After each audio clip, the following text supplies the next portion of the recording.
Global trade, the engine of modern prosperity, stands at a crossroads. For centuries, the movement of goods and services across borders has fueled economic growth, innovation, and rising living standards. Today, however, the very foundations of the system are being tested as never before.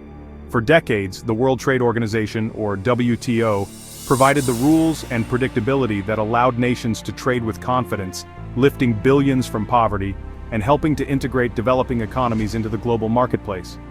Its framework was seen as a cornerstone of international cooperation. But today, the system is paralyzed by political gridlock, rising protectionism, and growing distrust between major economies. Trade wars, tariffs, and disputes have become more common, threatening the stability that once seemed assured. In June 2025, the European Union, led by Germany, unveiled a radical plan, not just to reform the WTO, but to create a new global trade body. This bold initiative aims to address the shortcomings of the current system and adapt to the realities of a rapidly changing world.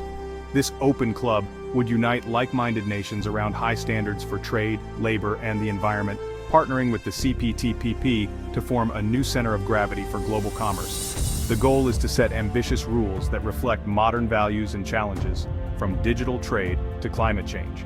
The proposal has sent shockwaves worldwide, offering a bold alternative to the consensus-based model that's failed to keep pace with a multipolar world.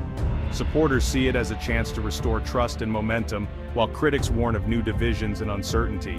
If it succeeds, it could revitalize free and fair trade for the 21st century, creating new opportunities for workers, businesses, and consumers alike. But if it fails, it risks deepening global fragmentation and leaving the world more divided than ever.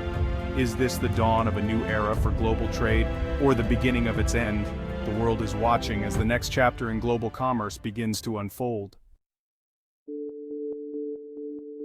To truly grasp the significance of the European Union's latest proposal, we first need to understand the institution at the heart of the crisis, the World Trade Organization, or WTO. Founded in the aftermath of the Cold War, the WTO was designed to set the rules for global commerce, creating a framework where nations could trade goods and services on a level playing field. Its core principles, like non-discrimination and a robust dispute settlement system, once empowered even the smallest countries to challenge economic giants, ensuring that no single nation could dominate the system unchecked. However, the world has changed dramatically. The WTO has struggled to keep pace with new realities, such as the explosive growth of e-commerce, the rise of powerful state-owned enterprises, and the urgent global challenge of climate change. These issues have exposed gaps in the organization's rules and relevance. The requirement for consensus among all members has led to gridlock, making it nearly impossible to update the rules. The collapse of the Doha round negotiations starkly revealed deep and persistent divides between developed and developing nations, leaving critical reforms stalled. The crisis intensified when the United States blocked new appointments to the WTO's appellate body, effectively paralyzing the organization's ability to resolve disputes and enforce its own rules. Adding to the turmoil, the U.S. began imposing unilateral tariffs, bypassing the WTO's established procedures and signaling a retreat from the multilateral trading system that had underpinned decades of economic growth. As a result, the WTO's credibility is now under serious threat. The global trading system, once seen as a pillar of stability, faces profound uncertainty and the risk of fragmentation. The European Union's proposal emerges as a direct response to this crisis, a determined effort to restore order, rebuild trust, and modernize the rules where the old system has faltered. The stakes could not be higher. Without meaningful reform, the world risks a fractured, unpredictable global economy, where uncertainty and conflict replace cooperation and growth. The world is watching closely, waiting to see if this new model can succeed where previous efforts have stalled, and whether global leaders can come together to chart a new course. The future of global trade truly hangs in the balance, and the decisions made now will shape the economic landscape for generations to come. With the WTO paralyzed, the EU and Germany are pushing for action. Their proposal, an open, plurilateral club of countries committed to high-standard, rules-based trade. The innovation? Structured cooperation with the CPTPP, using its gold standard framework as the foundation. This new body would abandon consensus in favor of majority decision-making, enabling faster adaptation to modern challenges. A two-tier dispute system would offer binding, enforceable rulings for members, something the WTO can no longer guarantee. The goal: create a race to the top, making membership so attractive that even major powers feel compelled to join. By leveraging market power, the EU hopes to set new global standards and inspire reform. It's a bold strategy to reshape the future of trade. The CPTPP is the EU-Germany proposal's chosen partner, a new generation trade pact with 12 Pacific Rim members, including Japan, Canada, Australia, and the UK. It sets high standards for intellectual property, digital trade, labor, and the environment, areas where the WTO has stalled. The CPTPP disciplines state-owned enterprises and enforces labor and environmental commitments through binding dispute mechanisms. By merging with the EU's single market, this bloc would wield immense economic influence and set global standards. The CPTPP's proven framework and diverse membership make it an ideal foundation for a new global trade body. This alliance could offer a compelling alternative to today's fragmented system. The EU and CPTPP together could drive a new era of fairer, more sustainable trade.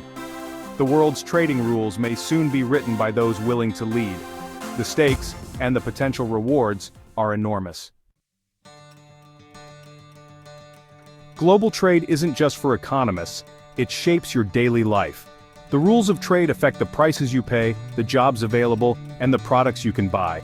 Take your smartphone designed in one country, built from parts sourced worldwide, assembled elsewhere, and sold near you, all thanks to predictable trade rules. When tariffs rise or rules break down, costs soar and jobs are lost. The EU-US trade relationship alone supports millions of jobs. Disruptions ripple across industries and borders. The current crisis threatens this stability, making reform urgent for everyone. A successful new system could mean more secure jobs, affordable products, and higher global standards. Failure risks, trade wars, broken supply chains, and economic uncertainty. The outcome will shape the world you and your children live in. The biggest challenge for the ambitious EU-Germany plan to reshape global trade?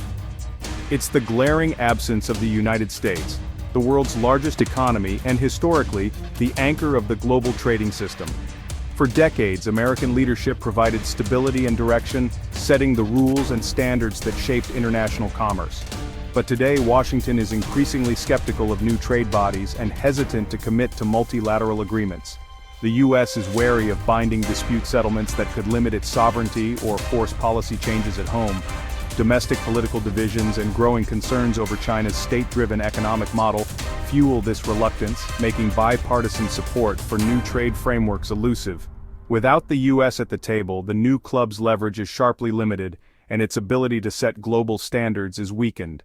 Countries with deep economic and security ties to America may hesitate to fully commit, fearing retaliation or loss of access to the U.S. market.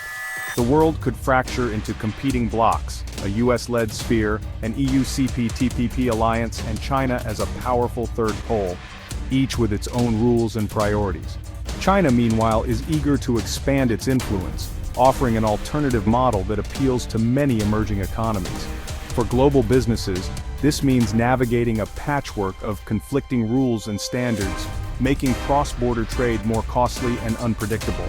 Instead of universal standards, fragmentation and regulatory divergence could become the new normal, raising barriers and slowing growth. Ironically, the EU's plan risks formalizing the very divisions it hopes to overcome, deepening rifts rather than building bridges. The absence of the US is a strategic dilemma that Brussels and Berlin must urgently confront if they hope to shape the future of global trade. Ultimately, the future of global trade may hinge on a single question. Will America choose to re-engage and lead, or will it stand aside and watch as the world divides? China is the other great challenge for the EU's trade club. The proposal's high standards are designed to address issues like state subsidies and forced technology transfers, core features of China's economic model. China has applied to join the CPTPP, seeking access to major markets and influence over future rules. But joining would require deep reforms, more transparency, less state intervention, and a level playing field. Beijing may resist or seek exemptions that could dilute the club's standards. The club's founders face a dilemma: maintain high standards and risk excluding China, or compromise and risk undermining their vision. Alternatively, China could double down on building its own trade networks, deepening global divisions. The choices made now will shape the world's economic order for decades. The new club's impact on developing countries is profound. The WTO gave every nation a voice. The open club risks leaving poorer countries behind. High standards may be out of reach for many, creating a two-tier global economy. Excluded nations could lose access to key markets, reversing progress in poverty reduction. Trade diversion could harm the world's poorest, locking them out of growth opportunities. The EU and partners must offer real support, aid, technical help, and time to help developing nations join. Without this, the plan risks becoming a rich nations club, undermining its legitimacy. The success of the new order depends on sharing its benefits with all. We stand at a turning point for the global economy. The WTO is adrift, and the EU-Germany proposal is the boldest idea on the table. If successful, it could create a powerful bloc for open, fair, and sustainable trade, setting new global standards. But the risks are real: US absence, China's dilemma, and the danger of marginalizing developing nations. The plan could spark a race to the top or formalize a fractured world of rival blocs. Its success depends on diplomacy, inclusivity, and real support for those left behind.